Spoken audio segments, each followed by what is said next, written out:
Trump लगातार भारत की insult कर रहे हैं और 11-12 बार, मैं तो काउंट ही भूल गया हूँ कितनी बार इंसल्ट की है। अब तो रशिया ने भी कंफर्म कर दिया कि ट्रम्प ने जब पुतिन से बात की थी तब ये उन्होंने कहा था कि मैंने सीज फायर करवाया। भगवान जाने क्या होगा जब मोदी जी उनके सामने होंगे अभी G7 में। पक्की बात है ट्रम्प वहां भी बोलेगा, तब मोदी जी क्या बोलेंगे खुदा जाने। पाकिस्तान को अगले महीने जुलाई या अगस्त के अंदर J-35 मिलने जा रहे हैं। कुल मिला के 40 मिलेंगे और शायद 6-6 के बैच में मिलेंगे। उनके पायलट्स काफी टाइम से ट्रेनिंग ले रहे हैं।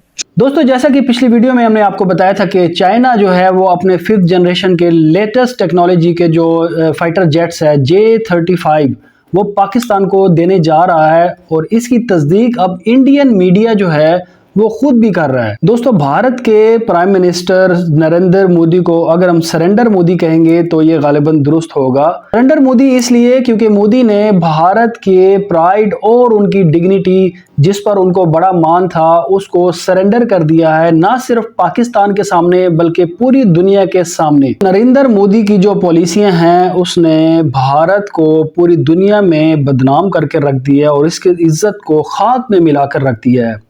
इसकी लेटेस्ट मिसाल ये है कि जो G7 की जो अभी लेटेस्ट 2025 की जो समिट होने वाली है उसमें नरेंद्र मोदी को अब तक जो है इनवाइट नहीं किया गया था, लेकिन लास्ट मोमेंट पे अब जो है इनविटेशन भेजी गई है क्योंकि G7 जो समिट होती है वो दुनिया के ताकतवर जो इकोनॉमीज हैं उनका एक अलायंस है।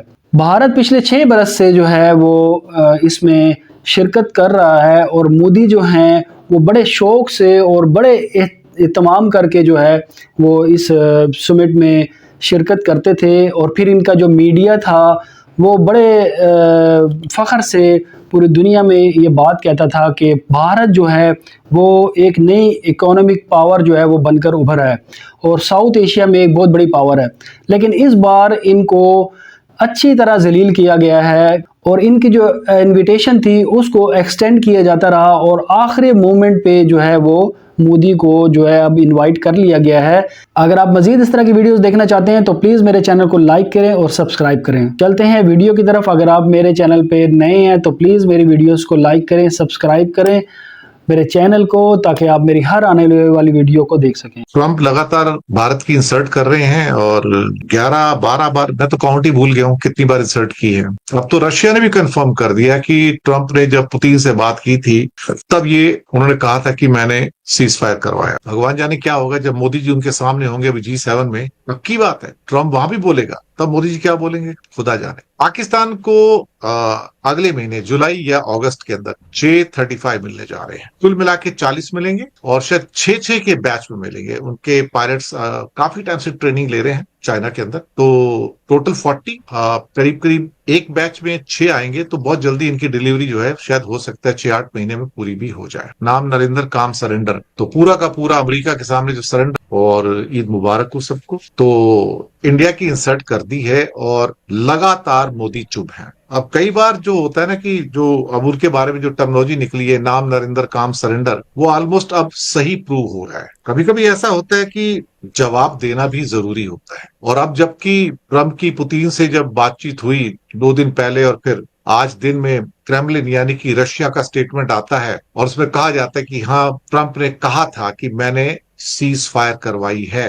मुझे लगता है कि इतनी बार इल्जाम आने के बाद भारत के ऊपर, और ये इल्जाम किसी छोटे आदमी से नहीं आए साहब, ये किसी वहां के फॉरेन मिनिस्टर से या किसी फॉरेन सेक्रेटरी से इल्जाम नहीं आ रहे। ये किसी कोई टटपूंजिया नहीं है जो इल्जाम लगा रहा है। इल्जाम लगाने वाले का नाम डोनाल्ड J. ट्रम्प है। He is the president of America, जो पिछले कुछ दिनों में लगातार ये सारे के सारे इल्जाम लगा रहे हैं और हम चुप बैठे हैं। अब कनाडा में बुलाया लास्ट मोमेंट पे, तो ये भी एक इंसल्ट है। यानी कि पहले शायद ये ग्रुप जो था ये एहसास दिलाना चाहता था कि मोदी जी तुम्हारी हैसियत क्या है हम तुमको बताएंगे, और आखिर में जब ऑलमोस्ट समझो कि पूरी इंसर्ट हो चुकी थी तब इनवाइट कर लिया कि भैया आ जाओ। लेकिन वहां आने के बाद भी उनको क्या इज्जत मिलेगी इस बात का कोई भरोसा नहीं है। लेकिन एक बात मैं यकीन से कह सकता हूं कि इस बार मोदी जब कनाडा जा रहे हैं, अल्बर्टा में जहां पर मीटिंग है, तो मैं यकीन से कह सकता हूं कि मोदी इस वक्त कॉन्फिडेंट नहीं होंगे। उन्हें खुद नहीं पता कि उनके साथ वहां पर कैसा व्यवहार, कैसा बिहेवियर किया जाएगा। उन्हें खुद नहीं पता कि उनके साथ कोई बायलैटरल मीटिंग करने के लिए आएगा या नहीं आएगा।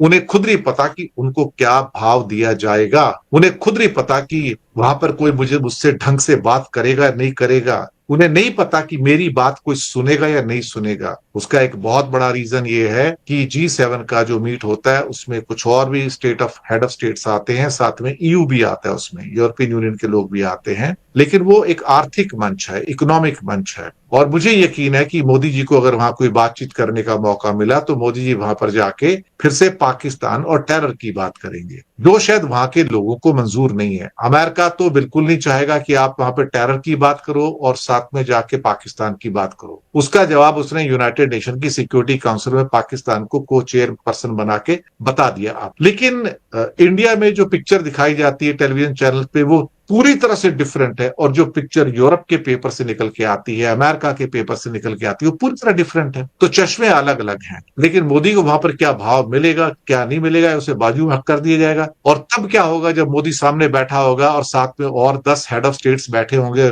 उस समय जब सो कॉल्ड जिसे क्या कहते हैं कि ट्रंप कहेगा कि मैंने सीज फायर कराई, तब मोदी क्या जवाब देंगे। तो इससे बड़ा फिर इंसर्ट क्या होगा कि 10-15 हेड ऑफ स्टेट्स के सामने अगर ट्रंप मोदी से ये कहेंगे तो मोदी क्या जवाब देंगे। इसी इंसर्ट का, ह्यूमिलेशन का डर है। तो पहली बार जो मोदी वहां पर जा रहे हैं वो कॉन्फिडेंट नहीं है बिल्कुल भी कि मैं जाऊंगा तो मुझे किस किस्म का मेरे साथ ट्रीटमेंट किया जाएगा, कैसा बिहेवियर किया जाएगा। तो ही may be very shaky inside. तो क्योंकि नाम तो जुड़ गया ना, नाम नरेंद्र काम सरेंडर, ये टैग तो जुड़ चुका है उनके साथ में कि अमेरिका के आगे नतमस्तक हो चुके हैं और वो कुछ एक शब्द नहीं बोल सकते हैं। खैर, पाकिस्तान पे आते हैं। Pakistan to get 40 J-30 fighters, जी हाँ। और ये डील तो पहले भी हो चुकी थी, अब डिलीवरी स्टार्ट हो रही है। इसका ऑफिशियल एक्नॉलेजमेंट भी आ चुका है और 40 फाइटर जेट्स J-35 उनको मिलेंगे। इसके अलावा उनको कुछ और एवॉक्स टाइप के जो प्लेन्स हैं वो भी मिलेंगे, कुछ नए